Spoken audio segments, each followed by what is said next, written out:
welcome everyone. Are we? Oh, just a sec. Are we? We are done. Like they are flying. So. Yeah. Okay, Budapest.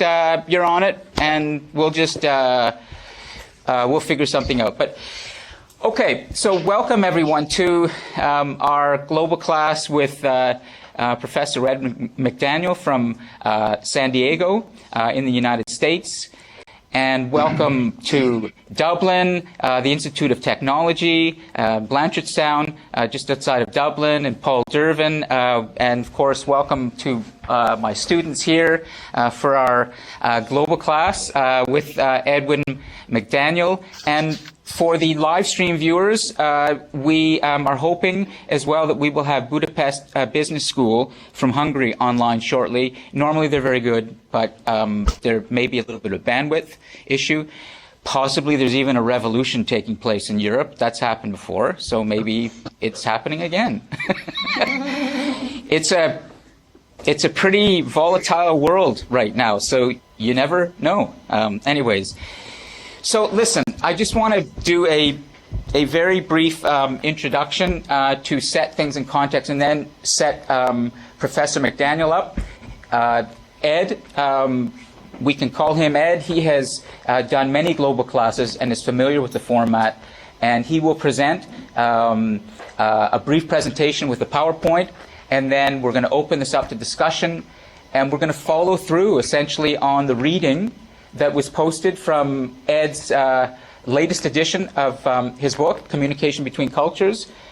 We've been having a good discussion here as well about Worldview, so my students are set up. And all I can say for the students in Dublin and my students is that the first few minutes of a global class are always kind of strange for the students because you're going to feel weird and you're going to feel like the whole world is watching. Let me just put this to rest. There might be one viewer out there right now, live stream viewer, maybe two. Okay? So maybe there's 10. Who knows who's out there? And also, you have not met the students in Dublin, and they vice versa in Budapest, so we'll introduce them by name and get some names. But gradually things will get rolling, and we'll feel comfortable. My job as host is just to sort of fill in the blanks a little bit, but it's really your class that's led by Ed and myself, but really Ed and I are just trying to help you engage with each other and have a really good discussion and learn about different cultures. So let's just remind ourselves of why we're here. We're here because of this planet. We live in an age right now which happens to be the first time in the history of the planet when the creatures on this planet are thinking in terms of the whole planet. And we have pictures now of the planet. Everyone here is young, except for me and Ed, and maybe Paul a little bit. And they and I will appreciate that it's during our lifetime, when we were younger, that we got the first photographs of the planet from space during the Apollo lunar missions in the 1960s. And that has been a hugely important moment for humanity.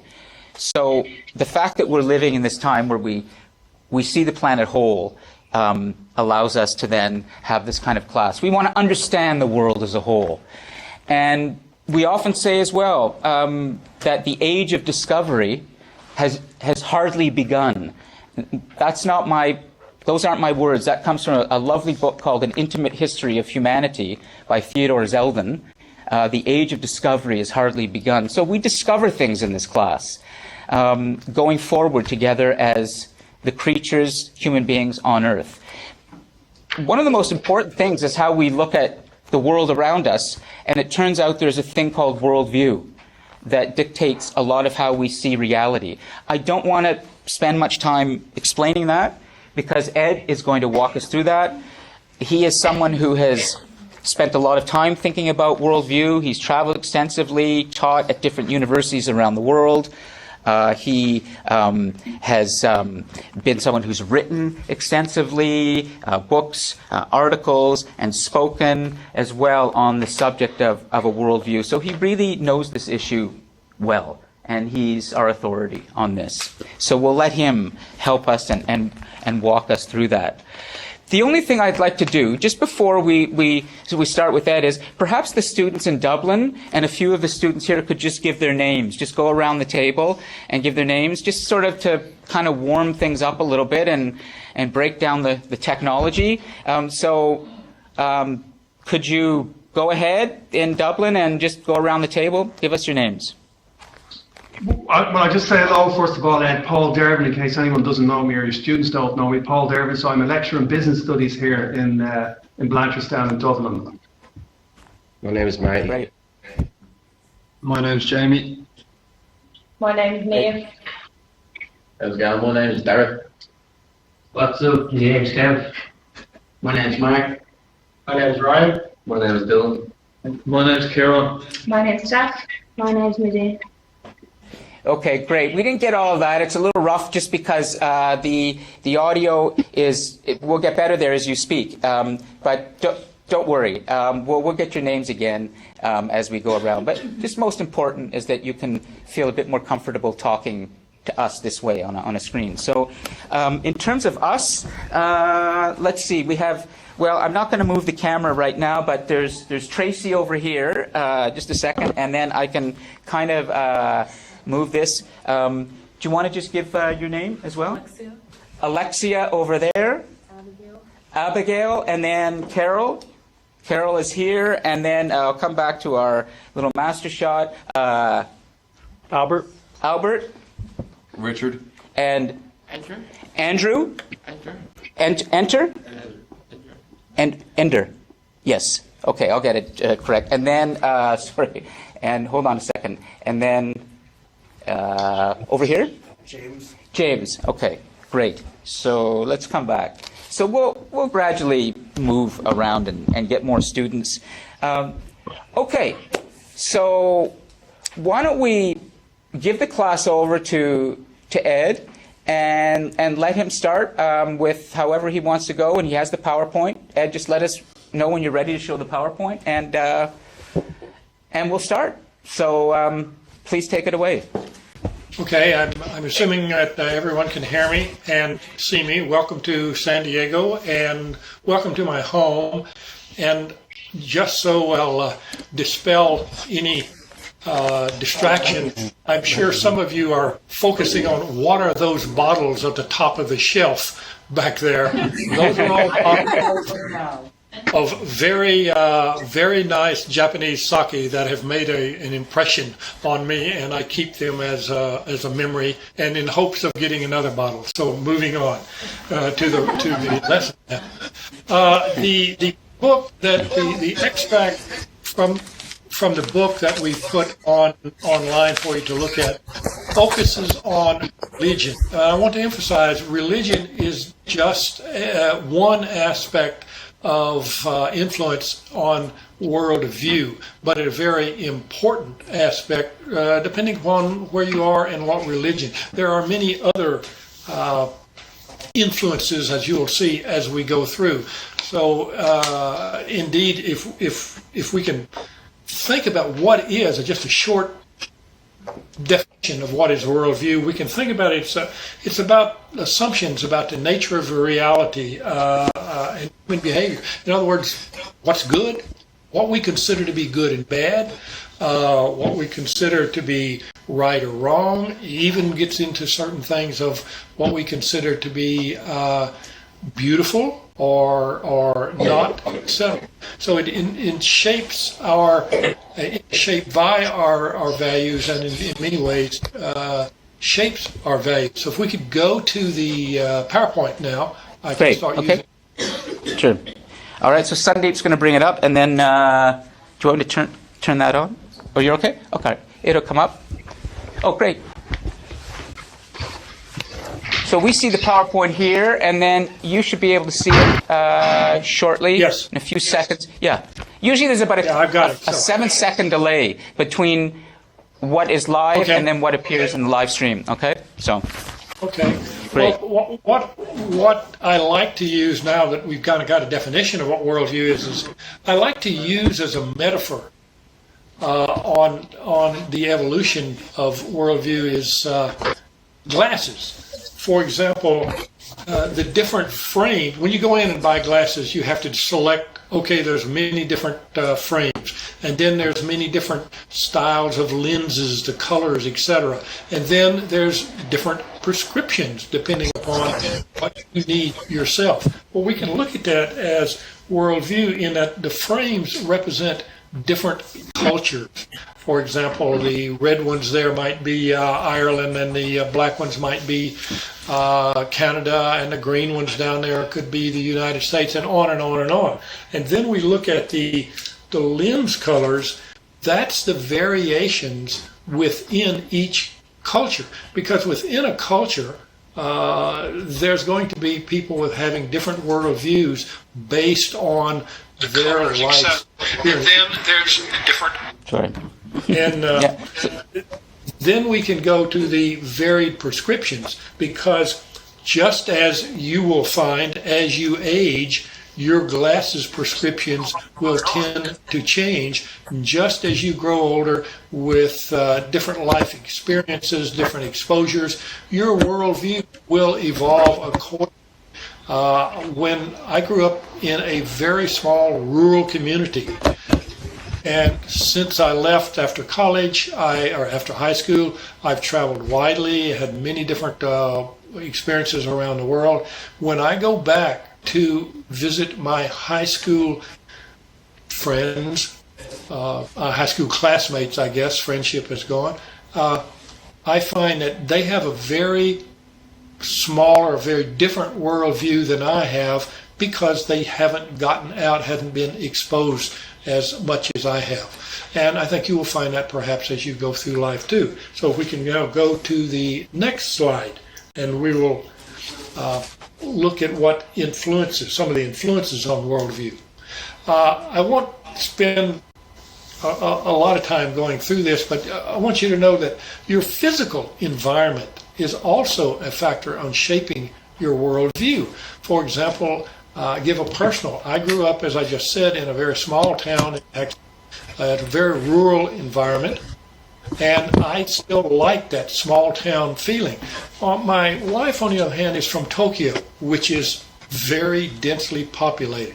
She likes really, she thinks New York City is just a perfect size. Even in San Diego, which we have 7 million, it's kind of a small town from her. So that shapes your worldview. And then the mountains, or correction, the geography, where you grew up, what you're shaped to. You find the one I like to talk about is those people that are from Russia that grow up on the steppes in Central Asia and stuff. They really like that area. That shapes their worldview of what is a good area to live in. Many Pacific Islanders, specifically from, say, Tonga or even Hawaii or Samoa, in conversations with them, I find they have this longing, even though they're living in the United States, they have this longing, this strong attachment to the islands. And then, of course, the climate. Stop and think about the people in Canada. I'm sure many of them, if not most, prefer a climate that is conducive to playing hockey, as opposed to some of the very hot There's regions. a shift going on here, Ed. Hockey is now being supplanted by, I believe it, basketball and baseball. Is that fair to say? I think so. Yeah, no, sorry to interrupt, but we've, and even soccer guys in Dublin, we've got a big professional soccer team, or football. Anyway, just wanted to let you know, part of the problem is because our Toronto Maple Leafs have become deadly losers after years of winning, and because our Toronto Raptors and our basketball team and our Blue Jays, they're champs. So this is what's happened. There's a shift going on. Anyways. Well, you can say there's been a shift in worldview, right? We see the evolution of That's worldview. Right. Is that We're fair to moving say, from guys? hockey to other stuff. Yeah. Actually, you could use that as an example of a shift from a very localized worldview, where it's focused everything on hockey, to, as you said, basketball and baseball, to a more globalized, if you will, a more expansive worldview. We could go to the next slide. Yeah, sure.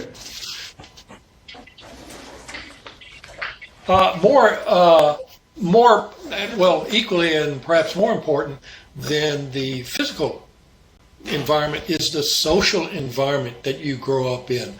And this is a function of learning from your family, from your peers, from school, and very influential in the contemporary world are the different aspects of media, because we simply have access and are exposed to so much more now than we used to. It makes us a more expansive worldview. But just to take a few of these, the different cultural values, we'll say, like collective and individual.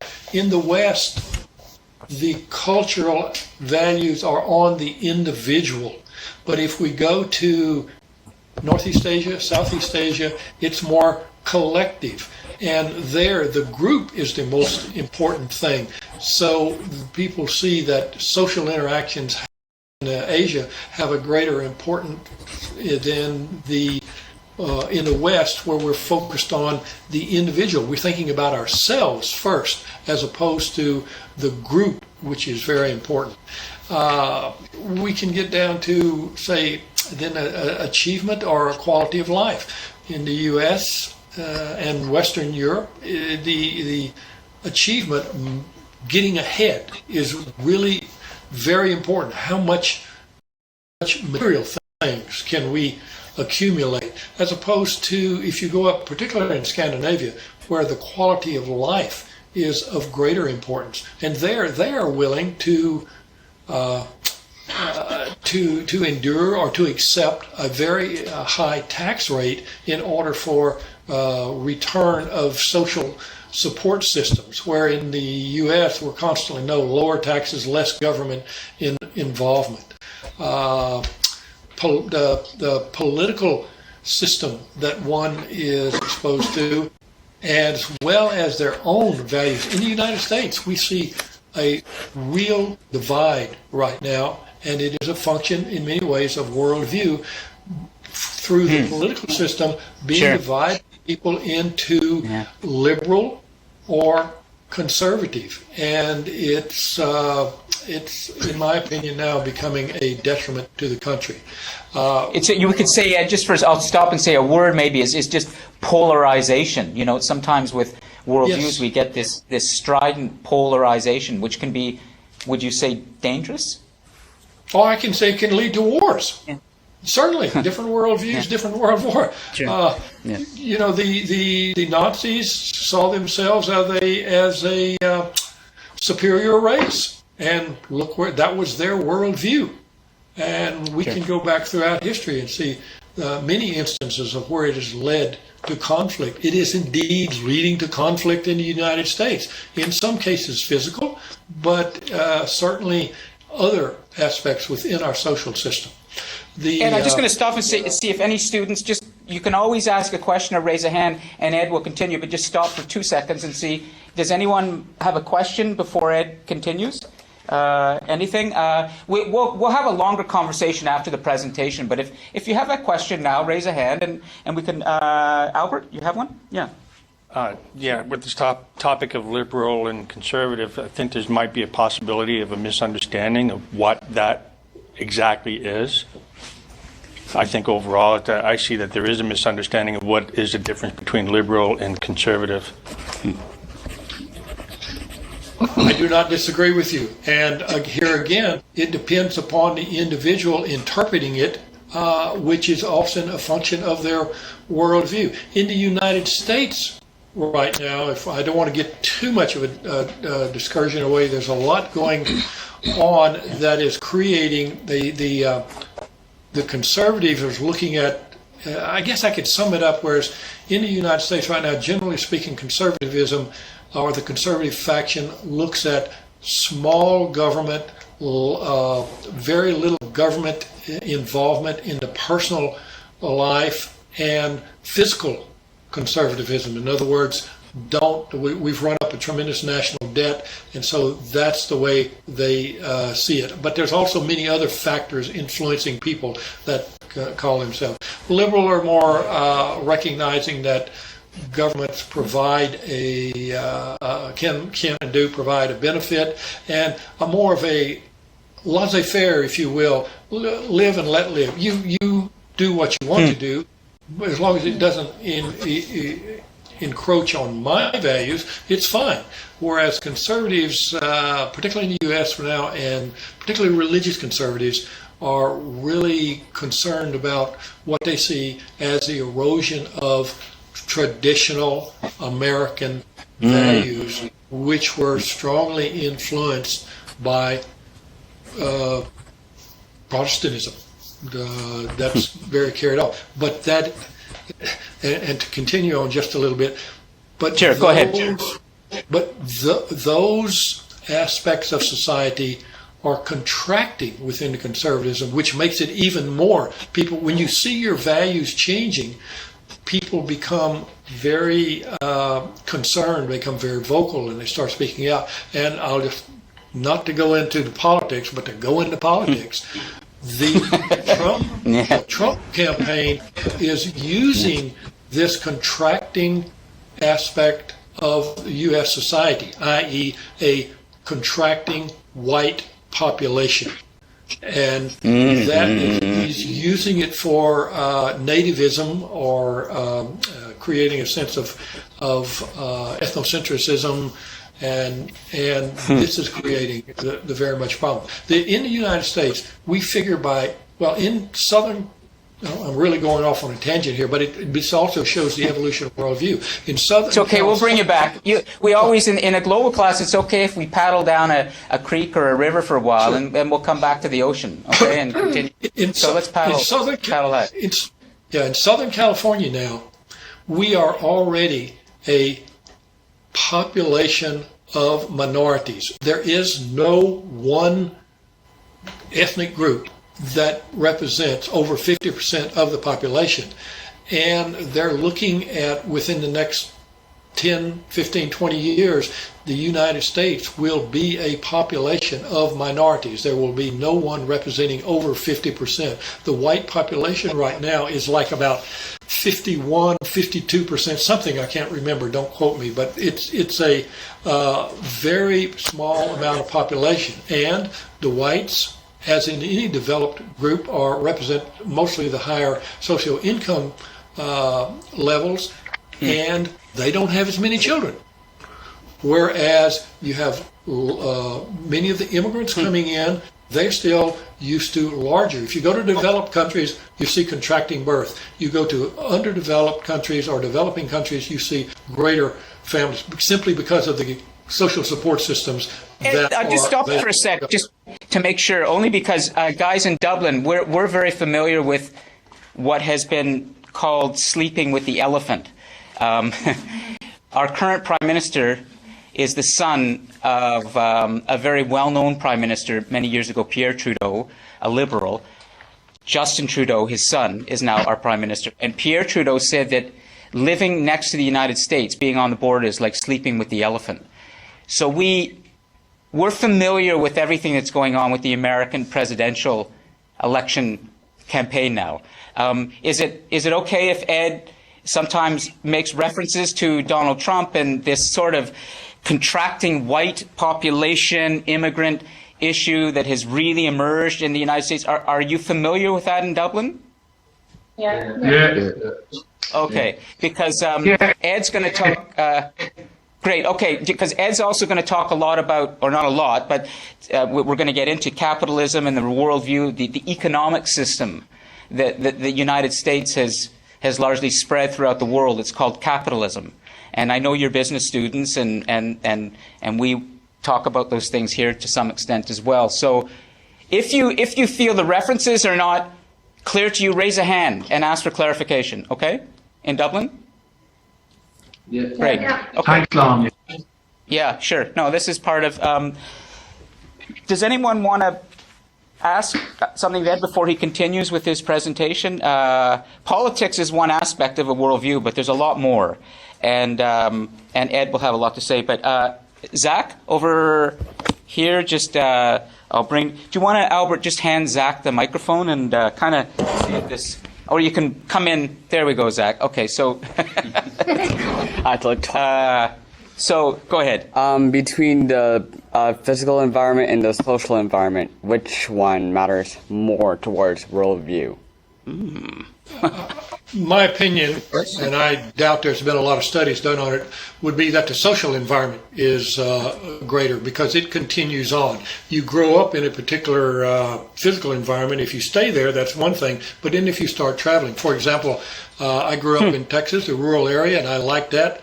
But now that I've lived in San Diego and I have the ocean 5-10 minutes from my house, and I have the mountains an hour from my house, I like this, and I like a temperate climate. Some people like 4 seasons, but having endured some winters up in the New England, no, I like 4 seasons, but I like to live in the spring and the fall, quite frankly. So I would say, but the social environment influences a more continuing influence on you, on a worldview.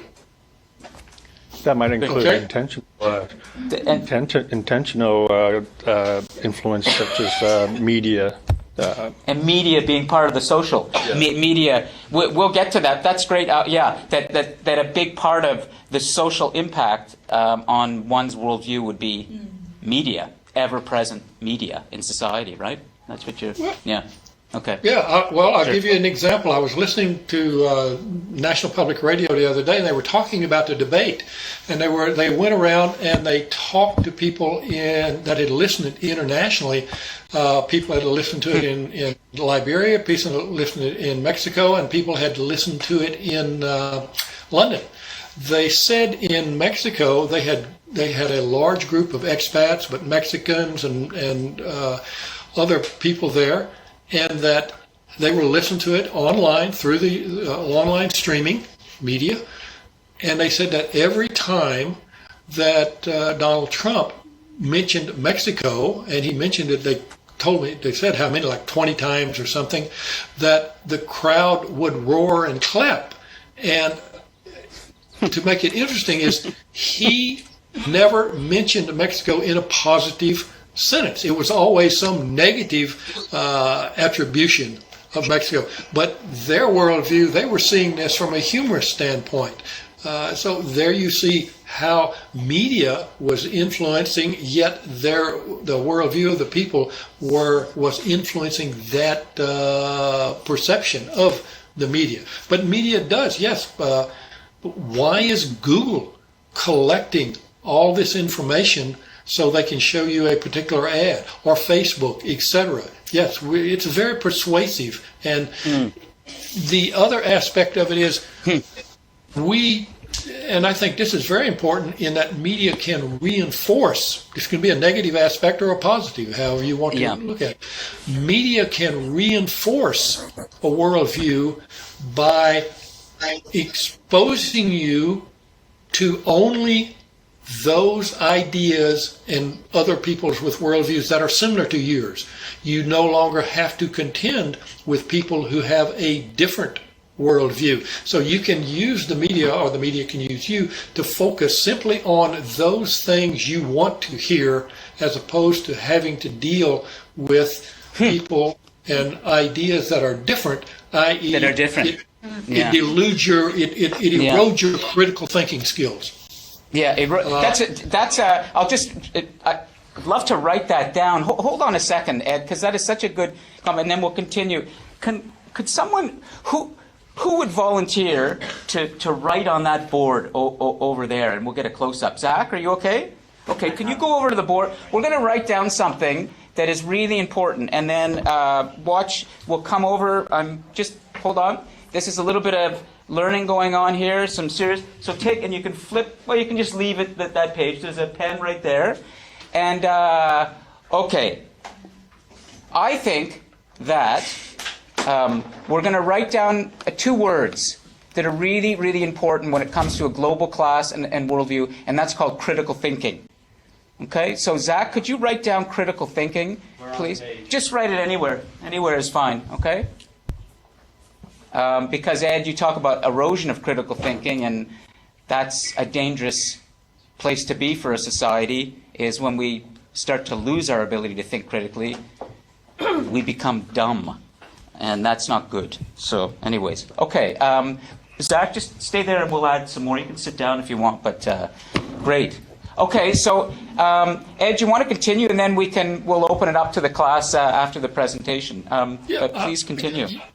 I'd like to focus on that one aspect because I think it's very important too. Is everyone clear on what I'm meaning when I say critical thinking? Where did you go, Lon? Yeah. No, I'm here. Okay, I got you. Yeah. Well, why don't we start in Dublin for a second, and then we'll go around here and get some definitions, because this is a really vital aspect of how we establish our worldviews. Is we need to critically think about them. Okay. Does anyone in Dublin feel comfortable providing a definition of what critical thinking is?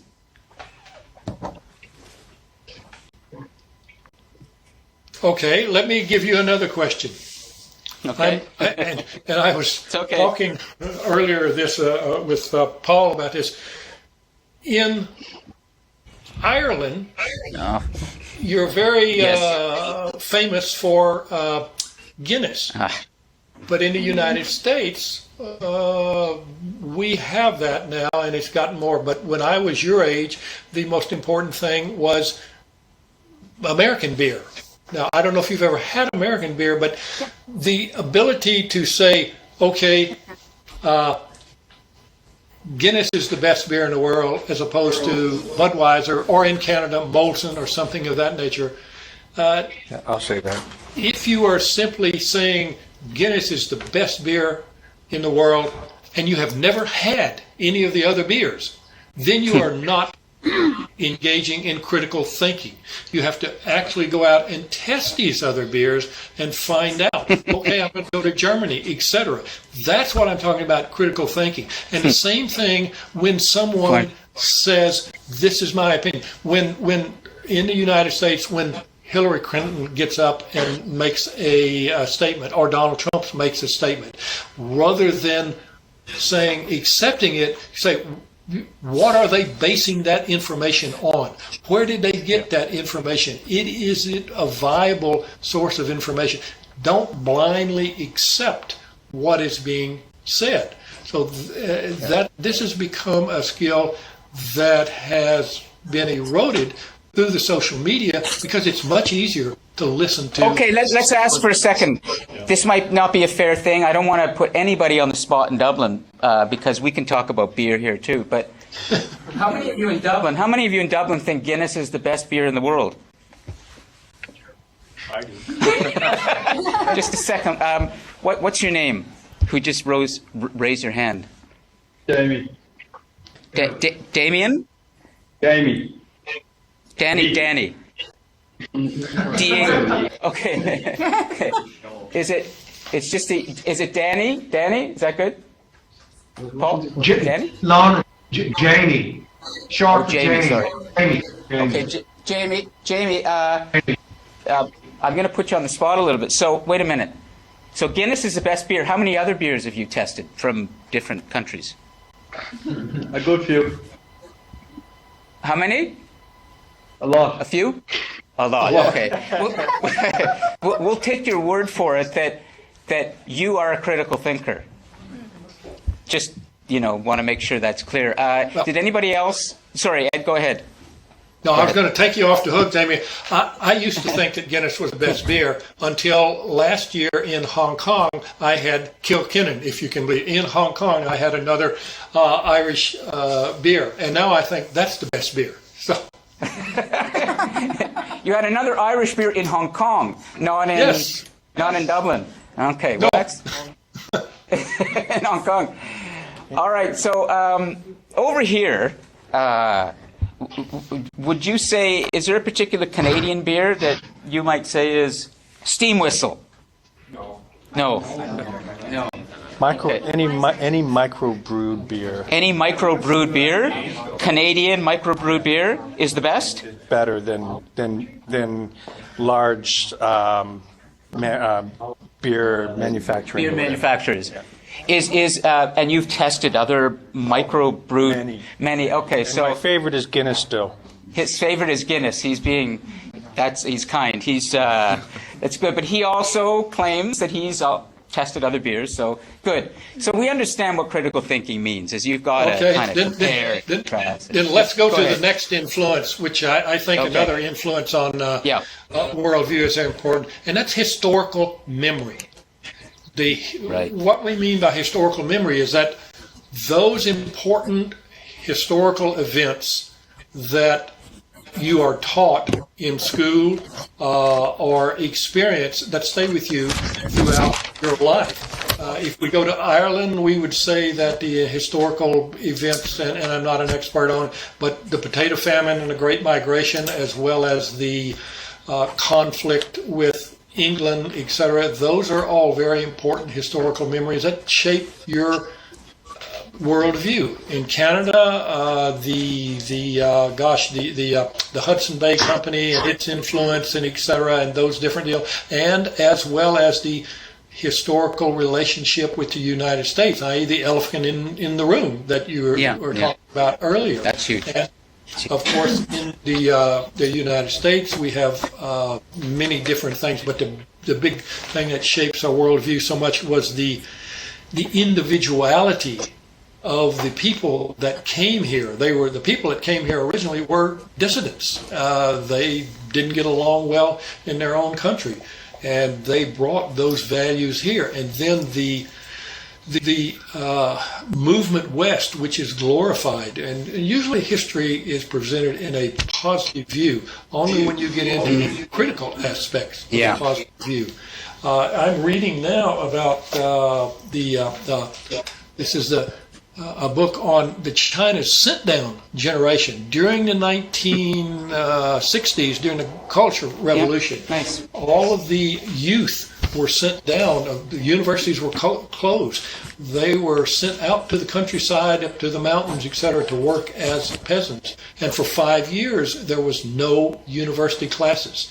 When they opened up, they then, of course, came back. And in my conversations with those people, they still have very strong memories of that time. And the current president of China, Xi Jinping, is a part of that particular generation, and that has shaped, and you can see various things that he's doing now that influence his worldview, that experience through that. The Great Depression, things of those aspects. So worldview becomes more and more important. Then you are taught certain aspects of your history. That also influences your worldview. And is it fair to say as well, in terms of an American worldview, or particularly American worldview that we're all familiar with, and we will get into some deeper things later around religion, for example, which is a huge part of worldviews and science. But in 1776, when the American Revolution took place, there was a book published called The Wealth of Nations, the same year as the American Revolution. That book by Adam Smith, a British economist, is the foundation of capitalism. It's the book that's used by people today when they talk about capitalism. So the exact same year that the United States declares its independence from England, begins to establish its own constitution. There is a book published that was actually referenced, I believe, by Thomas Jefferson, one of the architects of the American Constitution, The Wealth of Nations. So in that book the idea of capitalism, the idea of money, the idea of the economy and money being making a lot of money, and Donald Trump, for whatever you want to say about him, I mean, he does reflect something in American society, don't you think, that is all about make a lot of money and who cares about anybody else? And, even if you make that money illegally, unethically, it doesn't matter. He admitted that in the presidential debates. He just takes advantage of whatever laws are there to make a lot of money. But that's partly capitalism, isn't it? The worldview of it's all about me. It's all about make money for me, screw everybody else. Or is that an unfair kind of perspective? I would submit to you that capitalism by definition is an exploitative system, if we look at it that way. Buyer beware, the law of supply and demand. The more demand, you raise the price. Sure. So social responsibility plays a very somewhat insignificant role. Less of a role. Yes. Albert, Yeah, because Albert wants to add something here. Sorry, Albert wants to go ahead. Yeah, just adding to that, in my view, that form of, well, that capitalism is not really true conservatism either. It doesn't really, they don't connect.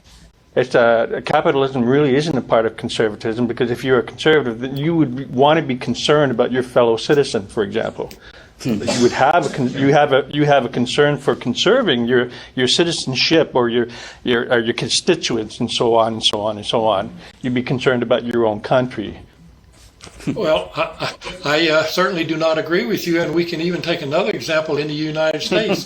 Those people that are very ardent conservatives are against government spending, etc., but at the same time, they're saying, don't touch my Social Security, don't touch my Medicare, etc. Don't touch those government programs that I benefit by. And I'm not saying that. Go ahead. I'm not saying that that's not the case. I'm just saying that I think the true definition of the word conservative is misused in this sense, in that it should be opposite, right? It should be opposite of the thinking as Professor Appleby has expressed, that instead of being, I need to make as much money as possible to look after myself, a true conservative would be concerned more, or should be more concerned with their fellow citizen and so on and so on. I don't disagree with you. Yes, I mean, it's again, we see that then worldview can get distorted and convoluted. Well, then let's go to the slides, back to the slides, and we'll go on to show. Oh, yes, sir. Paul, yeah, go ahead. Yep. Yes, Lon, if I can just share a thought there, just as Sure. Ed was talking about capitalism and Donald Trump, and it is receiving a lot of coverage over here, and there was a bit of reportage yesterday. And during the debate, apparently, Hillary Clinton had accused Donald Trump of, when the housing crash occurred, and he bought up a lot of properties cheap, people that had been thrown out of their houses, and he bought those houses up cheap to make money. And it struck me, just in the context that I was speaking with my students earlier on about beliefs driving behaviour, and his response was, when she put that to him, he said, well, that's business. So Yeah, I think yeah. the important point is that our values, whatever they are, tend to drive behaviour. And I think that was very obvious in the debate yesterday when she needled him with the, you bought up these houses. Well, that's business. So it's quite clearly his values, his systems about making money, to the point about capitalism, etc. But I think the generic point for us all is that values do drive behaviour, and in terms of trying to understand behaviours, we often have to look behind to see, well, what's the value set? What's the value set? Yeah. Let's go to the slides then, and I will Good play point. off of what that. I'm going to have Zach just write down for now, and we'll value set, because that's a really, Okay. that the worldview is really another way of defining worldview would be your value set that then affects all the decisions you make in your life, big and small. So, great, Zach. All right, good. Sorry, go ahead, Ed. Okay, what I did here is I selected 3 different forms of capitalism as I understand it. In the U.S., we call it free market capitalism. Japan is alliance capitalism. And in China, capitalism with socialist characteristics. Now, go to the next slide, please, and we'll talk about the U.S. and the free market capitalism.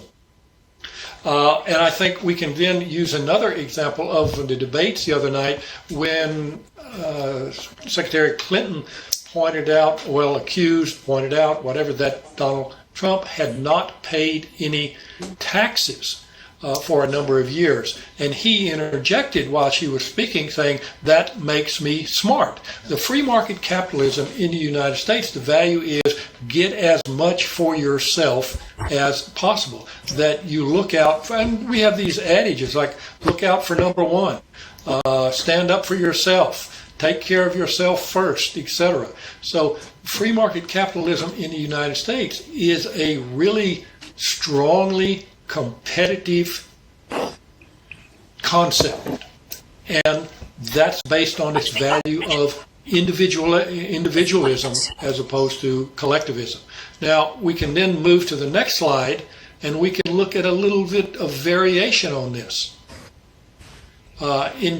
In Japan, they have something they call alliance capitalism. And this graphic that you see, Japan is a very collectivistic country. Group orientation, relationships, and obligations, etc., are very, very important. The individual subordinates themselves to their relations and to their group memberships. This is an example of a keiretsu, which is a big organization, interlocking organization. We call it alliance capitalism because you get the private sector operating in conjunction with the government, in conjunction with the labor, etc., and they have these huge holding companies. This is Sumitomo, and they have all of these interlocking relationships, and they are not competing so much against themselves as against another large holding group. So you see the collectivism coming out, and then you'll see that in the United States, where we view the role of government in business is to provide opportunities, then in Japan they view the role of government as being to help with the and become more involved with the actual business process. Then if we go over to China, the next slide, this is a very interesting aspect because China still is strongly influenced by Marxism. Now, back in the 70s when Deng Xiaoping came up and said, no, we've got to change, and they started doing it, they came up with what they call it now capitalism with socialist characteristics, in which the central government believes they can, should, and do try to control the economy. So people call it state capitalism. You have what's called SOEs, state-owned enterprises, and they actually try to manage the economy, which is in total contravention to the U.S., where we think it should be the market. The market should manage it. But the authoritarianism and the belief in the doctrine of Marxism, as opposed to Lon, what was the book you were just talking about earlier? The Zeldin book? Yeah, no, What's Wealth that? of Nations. You know, Wealth of Nations. Yeah, Adam Smith, Wealth of Nations. Sure, the classic. Yeah. So Marxism is a pretty much diametrical to the Wealth of Nations. Yeah. But what we see here then is a nation whose values, certainly the central government, places their values, excuse me, on Marxist philosophies, whereas in the West we're more on the Wealth of Nations to Adam Smith. Those values are then personified through the different actions they take in, that's their worldview. I'm going to have Ed. I'm going to have Zach write on the easel two names, because I think for business students and students who are interested in the marketplace and that there's two classic philosophers who come from different perspectives that you probably should be aware of and may want to reference in your papers when you write. And that, of course, is Adam Smith, capitalism, and then Karl Marx, socialism or communism. And, you know, those two figures historically have written, you know, with the Communist Manifesto, Karl Marx, and with Wealth of Nations, Adam Smith. Those are two towering books in world thinking that you need to be familiar with when you're looking at the economy and business in the world. These are very important. Anyways, just to keep in mind for the future. Is that fair, Ed, or in terms of when you're trying to understand that in the business? I would say less Communist Manifesto, more Das Kapital. More Das Marx. Kapital. Sure. Yeah, sure. Das Kapital. Okay. Anyways, and also here too, but particularly for the students in Dublin, I know that you're all business management students, and those are great books. Paul, is there anything else that, in terms of like classics around understanding worldview through a economic mindset that you might want to mention, or do we have that covered with Wealth of Nations and Das Kapital? I think we're good at this Yeah. stage. Okay. No. All right. Great. Okay. And Has socialism worked?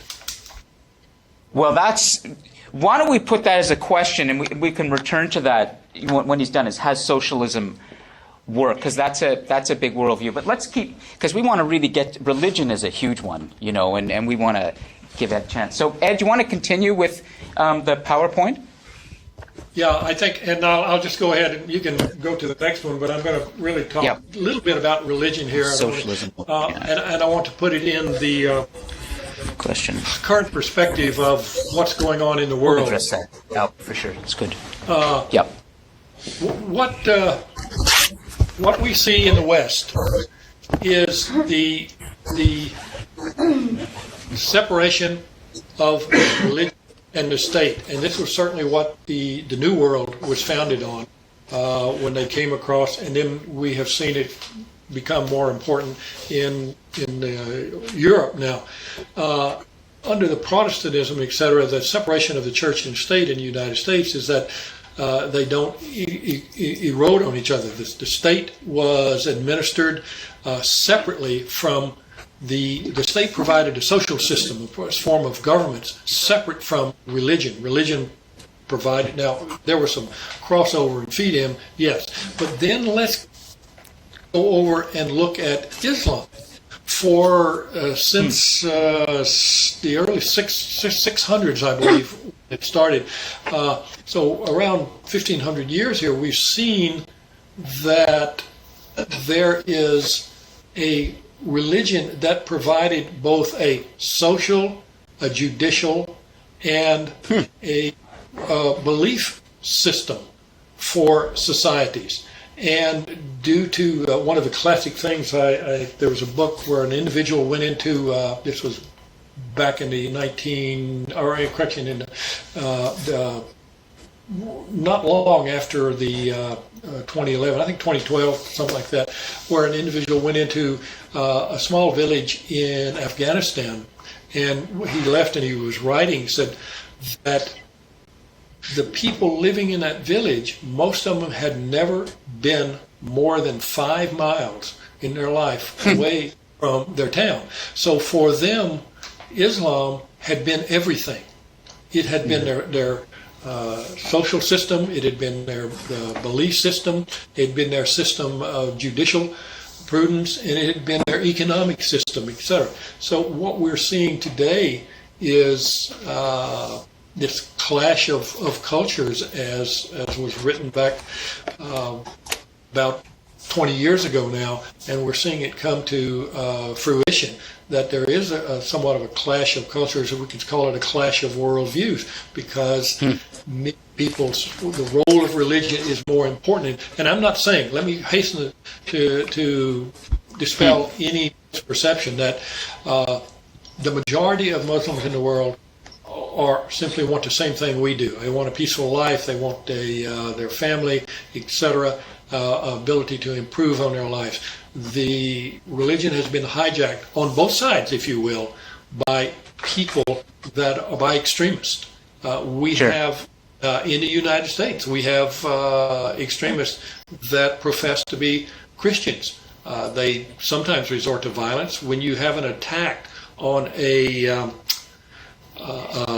Planned Parenthood center, I would submit to you that is an act of terrorism and motivated usually by strong beliefs in the pro-life field, which is promoted by the far-right Christianity in the U.S. And can I just like to just stop you for a second, because you're putting your finger on a raw nerve here, which is always the best nerve to touch for any class. That's when the fire starts. So let's stop for a second and write down the word religion on the board over there, because we've talked quite a bit about religion here last week, and my students also posted on the Global Class Forum their kind of definition of their worldviews. And there are a lot of students here right now, and I know, who have religious worldviews. And we need to understand that. And it's not just about Islam. It's about Judaism. It's about Christianity. It's about Hinduism, Buddhism, all these great, world faiths. So would it be all right, Ed, if we just stop for a moment? Only because we have 20 minutes left, and I want to make sure that we have enough time to address this very fundamental driver of all of our worldviews, and that's religion or no religion in our lives. Religious worldview or secular scientific, worldview. Something we've covered. Paul, do you feel comfortable going down that road now and kind of spending some time on that and exploring that with your students? Absolutely, Don, yeah. Okay, because it's really critical. I just wanted to say as well, just an update on Budapest. They have been a great partner with the Global Class over the years. Something has clearly happened there today. It happens, and they won't be able to join us. It's a technical issue over bandwidth. We'll do a post-mortem on it later. So sorry about that, but we'll continue and with our discussion. And let's really stop for a moment. And is there anyone in Dublin, any student, maybe Jamie, since you were brave enough to, it's because you had a couple of Guinnesses before the class, right? So you're nice and you're sufficiently, relaxed. But is there anyone there who would like to explain if they have a religious worldview or not for us? Anyone comfortable in taking that on to get that discussion kind of going? Great. Okay, what's your name? Darren. Okay, go. It's so hard. Here we go. What'd you hear? I said, here we go. Here we go. Yeah, that's his. Yeah, your name. Here we go. We're having trouble hearing. But Paul, what's his name? I'm sorry. His name is Darren. Darren, do you want to move up closer? Darren. Okay, come on. Darren. Darren? I think so. Okay. I think so, yeah. Darren. Oh, it's the. Just for correction, because these things matter. Is it Darren or Damien? No, it's Dara, D-A-R-R-A-G-H, or phonetically, D-A-R-A, Dara. Dara. Oh, because it's the Irish and the G. Wow. Thank you. D-A-R-R-A-G-H. Yeah, it's Dara. I never heard that. Dara. Yeah, well, there you go. Irish. Do you want to write that on the, Zach? That's something new for you. Dara. D-A-R-R-A-G-H. That's that G-H is an Irish, beautiful Irish. Okay, Dara. Please tell us about your worldview. I think it's religion as a worldview. It's becoming obsolete. Like the root of most wars are due to religion, I think, and the most conflicts. If you look at the Middle East, if you look at Ireland here in the north, sectarianism that happens on up there as well. And then even with the emergence of ISIS and that now in the Middle East. And you being in Ireland that has a long history of, as you say, sectarian conflict, religious conflict between Catholics and Protestants, Catholics being, Irish, Protestants in Northern Ireland, British, and like that must be something your family is familiar with too, right? Your parents and grandparents, probably. Yeah, it's not even that long ago, really. Like it technically still goes on till this day up the north. Not as much, you wouldn't say as much down here, but up the north of Ireland, it still continues to this day. So I don't really think there's a place for it anymore. So Derry, you're saying that religion is becoming obsolete as a form or an aspect of a worldview. Would you say that's fair? What you said? Yeah, in the future, I say it's nearly outdated, almost. Like. Why? I do not disagree with you, but I want to hear your reasons, because if you get into if you go into some parts of the world, other people have strong worldview of strongly religion. they're going to disagree with you. And hopefully they won't just reject you, but you can have a good interaction there. So what reasons would you give for this erosion?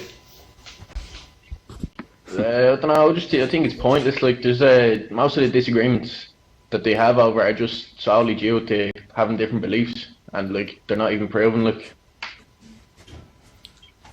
in the Middle East and that, they're just disagreeing over land, and just due to the fact that they were born into separate families. Like, Good points. Now, Okay. why do you think, just curious, why do you think religion is becoming an obsolete dimension of a worldview? Just yourself. What would you say is causing that? I don't know. Just with scientific advancements and that, like, there's not really need to believe in it anymore. Like, And what are those advancements taking place? Where are they happening? In what area? just in general, like. Lon, what about somebody in your class? Do they have similar or disagreement? Or? I can tell you, Dara, you're brave because, we're opening up here a very interesting discussion, and I'm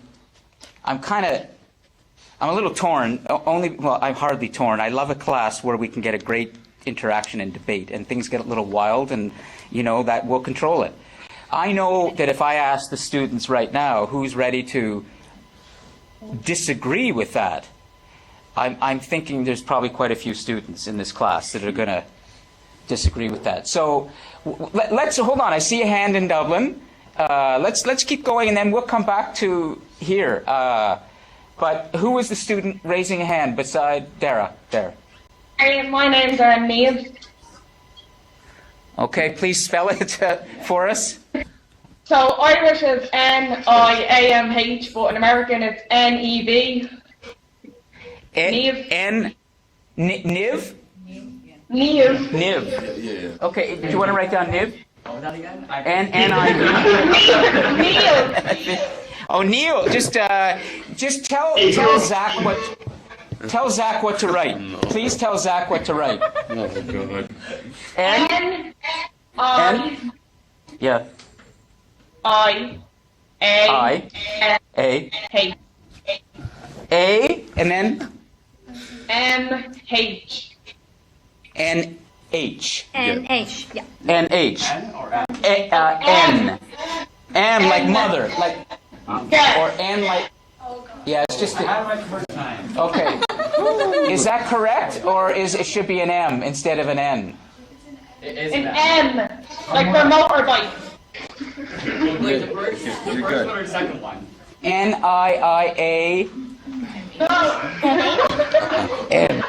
It's the audio. It's the mic. It's the. I'm with you there. Yeah. Yeah. It's N-I-I-A. N-I-A. Yeah, M as in mother. Okay, good. Sorry, it's just the microphone is reverberating. That is up. Okay, we got it. Okay. N-I-A-M-A. Okay. N-I-A-M-H. Got it. Okay. Thank you. And Lon. Oh my God. Lon. Yeah, good. Yeah, sorry, go ahead, Paul. Oh, Sorry. Yes. phonetically, it's pronounced Neve. Neve. N-E-E-V-E, phonetically. Neve. Oh, lovely. Okay, Neve. Wow. Yeah. Thanks, Paul. Thanks. Okay, we got it. Neve. Excellent. No, I'm sorry to stress this, but this stuff is important. These are your names, and names change, and they're beautiful names, and it's a diverse world, and I want to make sure I'm a journalist by training. I want it to be accurate. So thanks, guys. Neve. Okay, Neve, please tell us what you wanted to tell us. I disagree with what Dara has said because due to ISIS and stuff, I feel that Islam is a growing religion, and when you look at factual evidence, it's going to be the biggest religion in the world come 25 to 50 years. So I think that it does have a big part in the economics and stuff and how the countries are going to be run in the future. Fair enough. And also, let's not forget that Islam, may have 1.2 or 3 billion followers, but Christianity has about twice that. And so let's not forget that. Okay, but your point, it's a good point that we're talking about religion still continue to play a hugely important role. Do you want anything else to add, Niamh, to that, or anyone else in Dublin before we go here and get the views here? Yes. My name's Kieran. Okay, go ahead. Okay. Yeah. We'll leave it for now. We have Niamh and Dara. That's enough. I don't want to waste any more. It's just the microphone. It's a little. Forget it. Keep going, okay? Just keep going. Come back, Paul. Paul, come back. Just a second. Okay. Oh. I didn't see it. Yeah. I got C-I-A-R-A-N. Yeah, C-I-A-R-A-N. Perfect. Yeah. Good. Thank you. C-I-A-R-A-N. Now, Paul, for pronunciation, what's the correct pronunciation? Kieran. Kieran. So it's like say two syllables, like Kieran. Kieran. Got you. So we're already learning. This is good critical thinking here. Got Dara. Took some time. We got Niamh, and now we got Kieran. Yep. Kieran. Well done, Lon. You're doing well. Yeah. Good. Okay. We're gonna have a quiz on this afterwards. By the way. Okay. Kieran, go ahead, please. Well, you can see where Dara's coming from because he's talking in terms of like an Irish point of view. Like there's certain things that have happened in the church in Ireland. Like a lot of people have kind of drawn away from the church, and it's like Christianity as a religion is a lot more less intense than other religions. So a lot of people our age now, you wouldn't see them going to church or practicing their religion as a lot of other religions, like Islam, which is a very kind of intense religion. Sure. Okay. Excellent. Thanks, Kieran, for that. Okay. Well, let's go here, and I think that essentially for the remainder of the class, the next 5 or 10 minutes, we'll be able to really work on this idea of religion because it's really key, and also in terms of the chapter that Ed provided for reading, it was largely about religion and its role in a worldview. So, who here is ready to talk about the importance or lack of importance of religion in a worldview? Richard, you want to go ahead? Okay, so from my understanding, with any political decision, religion's always taken into account, whether the person making the decision or multiple people, if they believe in a religion or if they're atheists and they just don't believe in anything, they always have to take religion into account when making a decision, only because they have to think about how other people would react with the religion that they are a part of. So whether they're thinking about like radicalists, so people who will die for their religion to an unnecessary circumstance, or something completely tame, but they still have opinions because that's how they were brought up. So I think religion's always an actual key point in any worldview. Interesting. We'll return to that. That's really good. Anyone else want to add before we maybe get some kind of assessment from Ed? Because sometimes in what we do in a global class is Ed will kind of disappear for a bit, but he's listening, and then we ask for his sort of assessment afterwards. But so Richard is saying that regardless of whether you think it's important or not, when you are considering another person, you have to think about religion at some point. It does factor into everybody's worldviews in some way. In some way. Do you want to come over here so we can see, like, come take a seat, or so we can see you here? Go over there. Yeah, great. And do you want to give him the microphone back there? Great. There's just a student who's going to come in because he's very thoughtful. I know from previous classes. Do you want to just go sit in that empty seat over there for now? I don't know. Sure. Someone's just here. Or wherever. Or you yours? That was my stuff. Yeah. Is it okay, Zach? Yeah. Just be careful with Zach's stuff. I won't break your stuff. Okay. I was going to say just use Okay. Do you want to just give your name and then? Hi everyone. My name is Armando, and I agree with some points from Dublin, and I strongly disagree with some other. Yeah. Another thing that I would actually like to mention is that religion itself is a world, like people view that differently. The problem with religion nowadays is that the way someone they don't see the entire of it. They put their experiences to use. They take things that they like out of it, and they discard the things they don't like out of it. The extremists that were mentioned earlier, without religion, they would just be regular, common criminals or murderers. But I think that the religion itself is depending on from person to person. They view it differently, and they take different learning, different messages. Do you think we need to really consider a person's religion when we're trying to understand the worldview in order to be a good global citizen who's sensitive to different cultures and understand that we have to be sensitive to a person's religious convictions? Absolutely not, because I think that we already have borders, physical borders. There is no reason to put any more social or spiritual border, if you might. And if we are to, I come from Albania, and over there we have different religious backgrounds. The majority of us are Muslims. We have Orthodox, we have Christians, we have all sorts of religious groups. But at the end of it, we are all Albanians, and we interact one another as Albanians, as human beings, as neighbors, as family, as friends. We don't judge people based on their political view or their religion, or the religion for that matter. Great, no, Armando, great point in understanding that. So. Anyone? Okay, let me put it this way, because I think we need to, deal with the elephant in the room here. Because it's always hard in a global class to touch on the raw nerves. But listen, there are people in this class that I know who are religious, and who need to be able to help us to understand why is religion such an important aspect of a worldview. Because we have the students in Ireland saying it's largely not important anymore. We have a student here, Armando, and Richard to some extent saying that, Richard saying we should consider religion and be sensitive to it.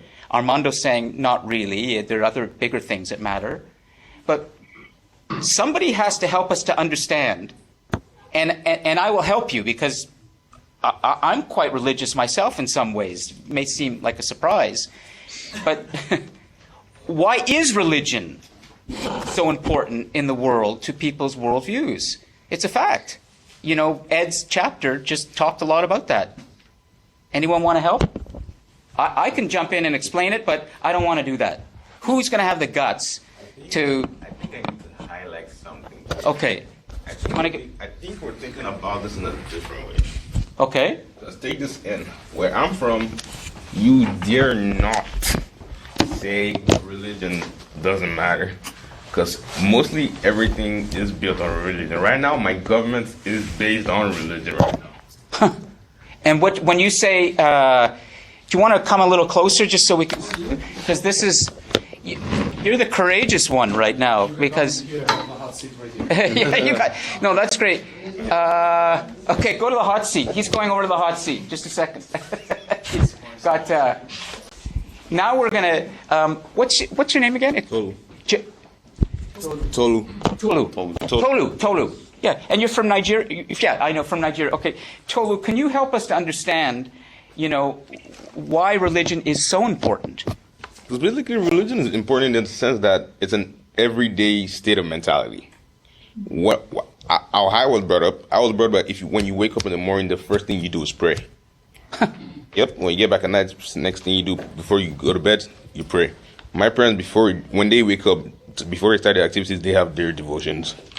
Wow, I was never mainly around because I was in boarding school and all of that, so sure. I had a different vibe that they had. Sure. Okay. Right now, as a Nigerian, things are tough, and religion is one of the things that's still holding my country down because people believe everything is going to get better. Mm-hmm. That's one of the things it's helping with. It helps people calm down. It helps calm some people's nerves. It gets some people under the right path to their week. To be honest, there's some people that stick to church on Sundays, and if they deviate from that path, their week is going to go in a very bad way until they come back to what they're usually doing. It's great to keep going. You're explaining it very clearly. There are two main religions in Nigeria: Christianity. Okay, actually, there are three.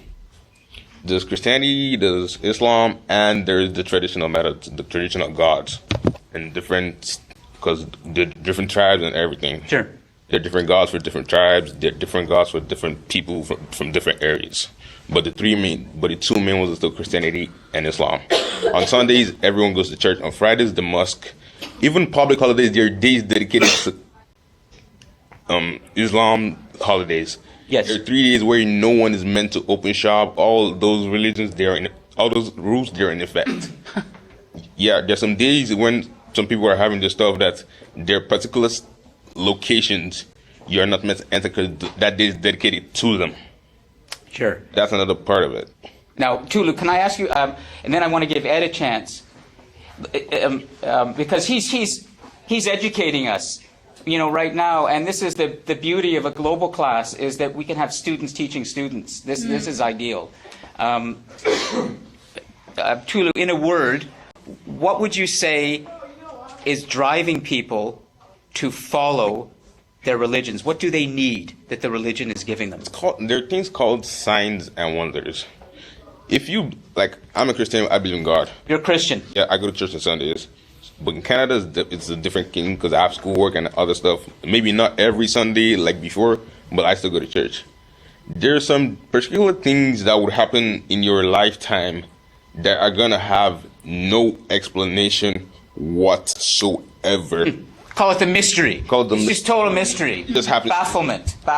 And there's a path you follow in terms of religion. There are ways to... I don't know if there are ways to do about it, but some people take it very strictly due to their situation, lifestyle, living. And when you see the path they follow and how it builds up, it kind of relates to the promises of what's in the book, because everything is like a life guide. It's a life guide. Yeah, from the beginning of the world to the end of it. So everything that are happening now, some of it has been said in that book. Yep. But some people forget, some people, due to other external factors, and the way the things look, some people tend to forget, or some people are seeing what's happening now and are not disturbed by it because they knew it was coming. Because the book said so. It was coming, they knew it was coming, they could be prepared for it. That's Christianity. I'll stop for a sec because you've given us a lot to chew on, and I thank you for that. Before we go to Ed for sort of an assessment of this, now,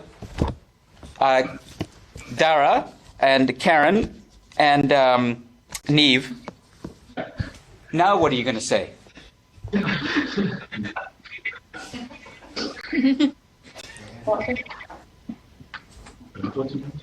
Just how would you respond?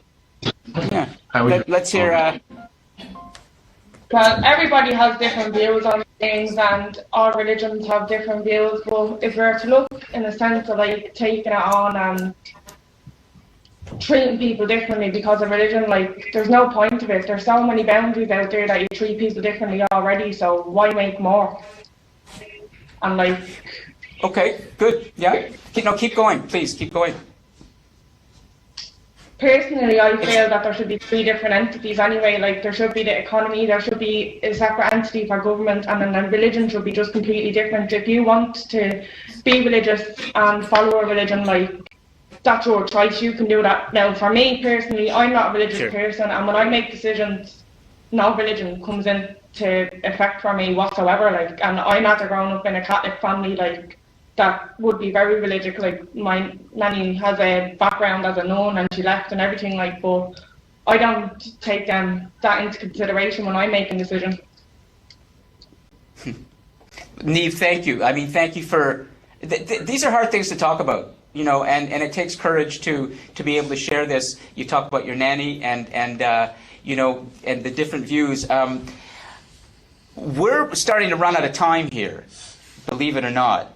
But, I have a confession to make. I'm going to burst the bubble of a mystery and reveal a secret. I like to do that. I kind of like science in a way, because science tries to give the secrets to mysteries, but there's still the mystery, and that's a problem. But here's the secret. The global class is designed to be shorter rather than longer, so that you will walk away from the class wanting another class. If we went too long, you would start to fall asleep, and you would want to have another class. So we're going to have to end shortly on this, and then we may have another class. Now, Ed, could you help wrap this up for us after, what you just heard Tulu say, a beautiful, clear articulation of the importance of religion, and then some of the other views and what you talked about. How would you sort of conclude this class at the moment? And we can continue in another class, but for the moment, how would you like to conclude? Well, I would say first that I agree, interestingly enough, even though it seemed there was some conflict, I agree with what each one of the students said. What I saw was people expressing their different aspects of their different world view. I would also then urge you to realize that if someone has a different worldview, a different perspective on religion than you, then that doesn't make them right or wrong. It simply means that they see things differently than you, and you should try to work through or around those. See the person as the person they are, as opposed to the person you think they are based on their worldview. For example, I would agree that yes, in many areas, particularly in the developed world, secularism is starting to increase, and religion, organized religion, particularly in the traditional faith, is starting to erode. But we're seeing it growth in more fundamental areas. I would also agree with Armando is that that we should not totally evaluate a person on their value, their religion. See them as the person, the whole person. And I would also agree with Richard that we do need to take in consideration the person's religious background, because if I sit down with you, I'm going to have an interaction, be it business, social, whatever. It's helpful if I know what your religion are. If you are a devout Muslim, I'm not going to suggest we go out and start drinking wine or something. If you are Jewish, I'm not going to say, hey, I know a good really pork barbecue place or something. So those things matter, and how they shape the person's worldview in order to create a harmonious relationship, if you will. And I'll stop there. Okay. Ed, thank you so much for that. And what I'd like to remind all of you is that we did kind of come to some understandings as well jointly. And just remember that, we all have to be using our minds, thinking critically, and understanding the value set of the people we interact with. And as Richard, as you said, have to be aware of this. We have to make an attempt, always make an attempt. If we're going to be good global citizens of this larger world that is so converging now, with so many different cultures interacting, if we're going to have any chance to go forwards as a global society, then I think we have to. It's not difficult to make that step, to understand. So I want to apologize for the problems with Budapest. They're great when they participate. They're very critically engaged. We'll have them back for sure in another class. Ed, I want just one round of applause for Ed at his time once again.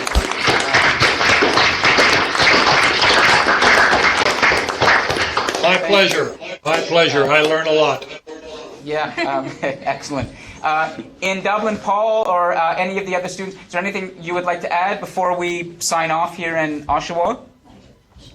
Just one thing in terms of some of the comments that were made here. Certainly in Dublin and Ireland is becoming far more secular, and Ireland is becoming very much like France.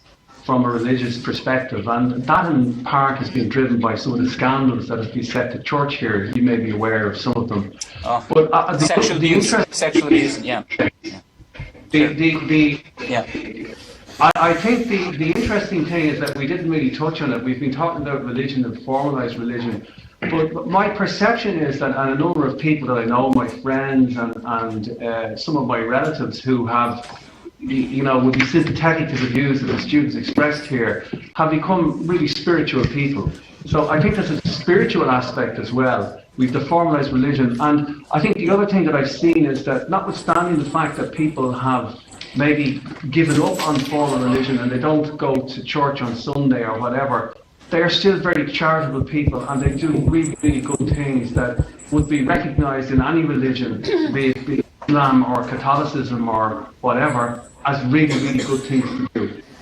So I think there's that dilemma there. On the one hand, people are certainly in Ireland,